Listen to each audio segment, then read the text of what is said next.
જય શ્રી કૃષ્ણ. કેમ છો બધા? સ્વાગત છે તમારું મારા YouTube ચેનલમાં. હવે આપણે ધોરણ 11 સાયન્સ ની શરૂઆત કરવા જઈ રહ્યા છીએ ફિઝિક્સ વિષયથી. ફિઝિક્સ ની આપણે શરૂઆત કરીએ.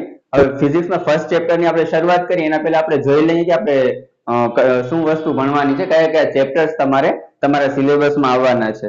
ઘણા બધા ચેપ્ટર છે તમારે રિડ્યુસ થઈ ગયા છે. તમને ખબર જ હશે કે થોડા વર્ષ પહેલા આપણા સરકારે અમુક ચેપ્ટર્સ કાઢી નાખ્યા હતા. મજા નહીં આવી હોય કદાચ એ લોકોને રાખવાની. ઠીક છે, તો હવે આપણે જોઈ લઈએ કે 11મા ધોરણમાં હા, એના સિવાય 11મા ધોરણમાં તમારી જે ફિઝિક્સ ની બુક છે બે ભાગમાં ડિવાઈડ છે, ભાગ 1 અને ભાગ 2. તો તમને ખબર જ હશે, બરોબર. કેમેસ્ટ્રીમાં પણ સેમ જ હોય છે કે બે ભાગ આવે છે. તમારે મેથ્સમાં 11મા ધોરણમાં એક જ ભાગ આવે છે, 12મા ધોરણમાં બે ભાગ આવશે. અને આપણે 11મા ધોરણ માટે જે ઇંગ્લિશ વિષય અને સંસ્કૃત, કમ્પ્યુટર બધા વિષયો છે દહીં દૂધ માટે જ આવે છે. તમારું જે મેરિટ બનશે 12મા ધોરણ પછી કોલેજમાં એડમિશન માટે, તો એમાં 3 વિષય છે એની જ ગણતરી થશે, બરોબર. ફિઝિક્સ, કેમેસ્ટ્રી અને મેથ્સ, અથવા તો ફિઝિક્સ, કેમેસ્ટ્રી અને બાયોલોજી જે તમે રાખ્યું હશે, એ ગ્રુપ રાખ્યું હતું એ પ્રમાણે અને બી ગ્રુપ રાખ્યું હતું એ પ્રમાણે. હા, તો હવે આપણે સ્ટાર્ટ કરીએ. ભાગ 1 માં કયા કયા ચેપ્ટર્સ તમારે ભણવાના છે? તો જે ફર્સ્ટ ચેપ્ટર છે એકમ અને માપન. એકમ અને માપન વાળું ચેપ્ટર છે ને તમારા માટે વધારે ઇમ્પોર્ટન્ટ છે, કેમ કે આની અંદર પારિમાણિક સૂત્ર આવશે. પારિમાણિક સૂત્ર તમારે 12મા ધોરણ પતશે ને ત્યાં સુધી તમને આવશે. તો આમાં પારિમાણિક સૂત્ર વાળી જે વસ્તુઓ છે ને ખાસ તમે શીખી લેજો, બરોબર. JEE છે, નીટ છે, ગુજકેટ છે, એનામાં પણ પૂછાતા હોય છે પારિમાણિક સૂત્ર ઉપરથી. અને 12મા ધોરણની જે બોર્ડની એક્ઝામ છે અથવા 11મા ધોરણમાં ઘણા બધા ચેપ્ટર્સમાં પારિમાણિક સૂત્ર તો તમને આવશે આવશે ને આવશે જ, બરોબર. એટલે કોઈ પણ આપણે સૂત્ર લખશું તો પારિમાણિક સૂત્ર તો આપણે બનાવી જ લેવાનું અથવા બનાવતા શીખી લેવાનું, તો વધારે સારું રહેશે. પછી ચેપ્ટર 2 છે સુરેખ પથ ઉપર ગતિ. સુરેખ પથ એટલે કે સીધે સીધા રસ્તા ઉપર આપણે જતા હોઈએ, બરોબર. તો એ સુરેખ પથ ઉપર ગતિ છે એના આધારિત આખું ચેપ્ટર છે. એ તમે 9મા ધોરણમાં થોડું ઘણું ભણી જ ગયા હશો. વેગ છે, પ્રવેગ છે, આ બધી વસ્તુઓ વિશે અંદર તમને આવશે. એના પછી સમતલમાં ગતિ. સમતલ એટલે શું? તો x અને y અક્ષ ને z અક્ષ થી આખું જે બંને, બરોબર, સોરી, x અને y અક્ષ થી જે આખું બનશે, અત્યારે x અને y અક્ષ જ આવશે આ ચેપ્ટર ની અંદર. તો z અક્ષ પછી આગળના ચેપ્ટરમાં તમને આવશે, બરોબર. તો સમતલમાં પદાર્થ ગતિ કરે ત્યારે સદિશ વગેરે છે એ બધું જોવાનું છે. તો સદિશ વિશે તમને આવશે સમતલમાં ગતિ ત્રીજા ચેપ્ટર ની અંદર. પછી ચોથા ચેપ્ટર ની વાત કરીએ તો એનામાં ગતિના નિયમો છે. તમને ખ્યાલ હશે, ન્યૂટન કાકા વાળી સ્ટોરી તમે સાંભળી હશે કે ઝાડ નીચે બેઠા હતા અને અચાનક સફરજન પડ્યું, એ વાળી સ્ટોરી તમે સાંભળી જશે. તો એ સફરજન વાળી સ્ટોરી વાળું જે ચેપ્ટર છે એ છે. એનામાં ગતિનો પહેલો નિયમ છે, બીજો નિયમ છે, ત્રીજો નિયમ છે, આ બધા નિયમો ન્યૂટન કાકાના તમને આવશે. એના સિવાય ગુરુત્વાકર્ષણનો ઓલું છે, ગુરુત્વાકર્ષણ વિશે બેઝિક વસ્તુ છે એ આવશે. ના, એક મિનિટ, ગુરુત્વાકર્ષણ વિશે આની અંદર આવે છે, સોરી. તો ગતિના નિયમમાં તો આ બધું આવશે. એના સિવાય કાર્ય, ઉર્જા અને પાવર છે. તો જે ઉર્જા વિશે તમે થોડું ઘણું 9મા ધોરણમાં ભણી જ ગયા હશો. 9મા ધોરણમાં તમે જોશો તો તમને ઓલું સ્થિતિ ઉર્જા છે, ગતિ ઉર્જા છે, યાંત્રિક ઉર્જા છે, આ બધી ઉર્જા વિશે આવી ગયું હશે. તો એના આધારિત છે. એના સિવાય પાવર વિશે બેઝિક અન્ડરસ્ટેન્ડિંગ તમને આવી ગયા છે 10મા ધોરણની અંદર. એના સિવાય કણોના તંત્ર અને ચાક ગતિ. ચાક ગતિ એટલે કે જે ગોળાકાર ગતિ છે એનો અભ્યાસ આપણે છઠ્ઠા ચેપ્ટર ની અંદર કરવાનો છે. 7મા ચેપ્ટર ની વાત કરીએ તો એ છે ગુરુત્વાકર્ષણ. ગુરુત્વાકર્ષણ વિશે તમે ભણી જ ગયા છો 9મા ધોરણમાં. એનું એડવાન્સ લેવલનું તમારે આ ચેપ્ટર ની અંદર ભણવાનું થશે. ગુરુત્વાકર્ષણમાં એનો જે સાર્વત્રિક નિયમ છે ત્યાંથી આખી શરૂઆત થાય છે ને અલગ અલગ વસ્તુ એની અંદર આવશે, બરોબર. એના પછી 8મું ચેપ્ટર વાત કરીએ તો એ છે ઘન પદાર્થના યાંત્રિક ગુણધર્મ. તો ઘન પદાર્થ એનામાં કયા કયા ગુણધર્મ છે? માની લો કે આ છે ઘન પદાર્થ છે.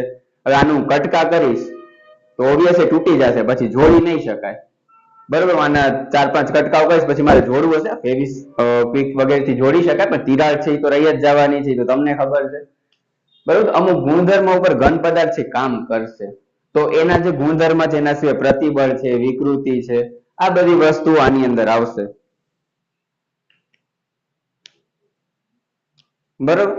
પ્રતિબળ અને વિકૃતિ તમે રિયલ લાઈફમાં જોઈ શકો છો. એના વિશે હું તમને ડિટેલમાં કહીશ, પણ જે ખ્યાલ હતો આપણી દુનિયામાં સાસુ અને વહુ નામની એક પ્રજાતિ આવે છે, બરોબર. સાસુ અને વહુ નામની પ્રજાતિ છે એના ઉપર પ્રતિબળ અને વિકૃતિનો નિયમ કામ કરે છે. કઈ રીતે આપણે ચેપ્ટર ભણશું ત્યારે જોશું, મજા આવશે. હવે તરલના યાંત્રિક ગુણધર્મ છે એના પછીનું ચેપ્ટર. તો તરલ એટલે કે જે પ્રવાહી અને વાયુ છે એને તરલ કહેવામાં આવતું હોય છે. તો એ કયા કયા ગુણધર્મ ઉપર કામ કરે છે, બરોબર. જેમ કે આપણે ઘણી વખત ક્લાસમાં બેઠા હોઈએ, ટીચર્સ ભણાવતા હોય, આપણું ધ્યાન હોય નહીં, બધું બાષ્પીભવન થઈ જાય, વાયુ સ્વરૂપે બધું બહાર નીકળી જાય, એ તરલ છે, બરોબર. હવે દ્રવ્યના ઉષ્મીય ગુણધર્મ, બરોબર. દ્રવ્યના ઉષ્મીય ગુણધર્મ છે એ પણ એક સારું ચેપ્ટર છે.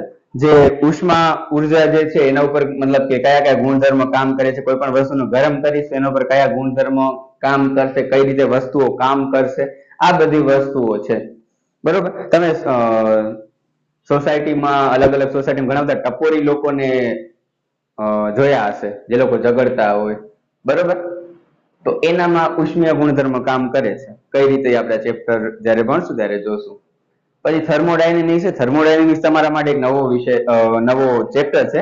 અને જે થર્મોડાયનેમિક્સ છે એના વિશે તમને ફિઝિક્સમાં આવશે અને કેમેસ્ટ્રીમાં પણ આવશે. તો બરોબર રીતે સમજી લેશો સારું રહેશે. ફિઝિક્સમાં થોડુંક અલગ હશે, કેમેસ્ટ્રીમાં થોડુંક અલગ હશે, પણ જે બેઝિક વસ્તુ છે થર્મોડાયનેમિક્સના જે નિયમો છે એ બધા સેમ હશે. એના પછી વાત કરીએ ગતિવદ, અલગ અલગ જે ગતિ છે એના વિશે ભણવાનું થશે, બરોબર. એ આપણે જ્યારે ચેપ્ટર ભણશું ત્યારે ડિટેલમાં જોશું. એના પછી વાત કરીએ દોલનો અને તરંગો. તો દોલન અને તરંગ વિશે તમને થોડું ઘણું તો આવી જ ગયું હશે. જે સાદુ લોલક છે, આવર્તકાળ છે, આવૃત્તિ છે, આ બધી વસ્તુ વિશે તમને 9મા ધોરણમાં આવી ગયું હશે. તો દોલનો અને તરંગોનું જે એડવાન્સ લેવલ છે ને એ આપણે આ ચેપ્ટર ની અંદર ભણવાનું થશે, બરોબર. તો આ રીતે છે. ભાગ 1 માં 1 થી 7 ચેપ્ટર છે, ભાગ 2 માં 8 થી કરીને 14 ચેપ્ટર તમારે આવશે. તો આ આપણો સિલેબસ થશે. હવે આપણે નેક્સ્ટ લેક્ચર છે ત્યારથી આપણે ફર્સ્ટ ચેપ્ટર જે છે તમારું એકમો અને માપન, એની આપણે શરૂઆત કરવાની છે, બરોબર. તો હવે આજના વિડીયોમાં આપણે આટલું જ રાખીએ. જે રીતે મેં વાત કરી હતી કે આપણે કવિતા સાંભળશું લાસ્ટમાં, તો ઠીક છે, હું કવિતા સંભળાવું છું. કવિતાનું શીર્ષક છે તુમ્હારી હંસી. तो आ रीते से कहीं कि कभी कभी यूं ही हंस देता हूं मैं, तुम्हारी वो मासूम सी हंसी देखकर यूं ही मुस्कुरा देता हूं मैं।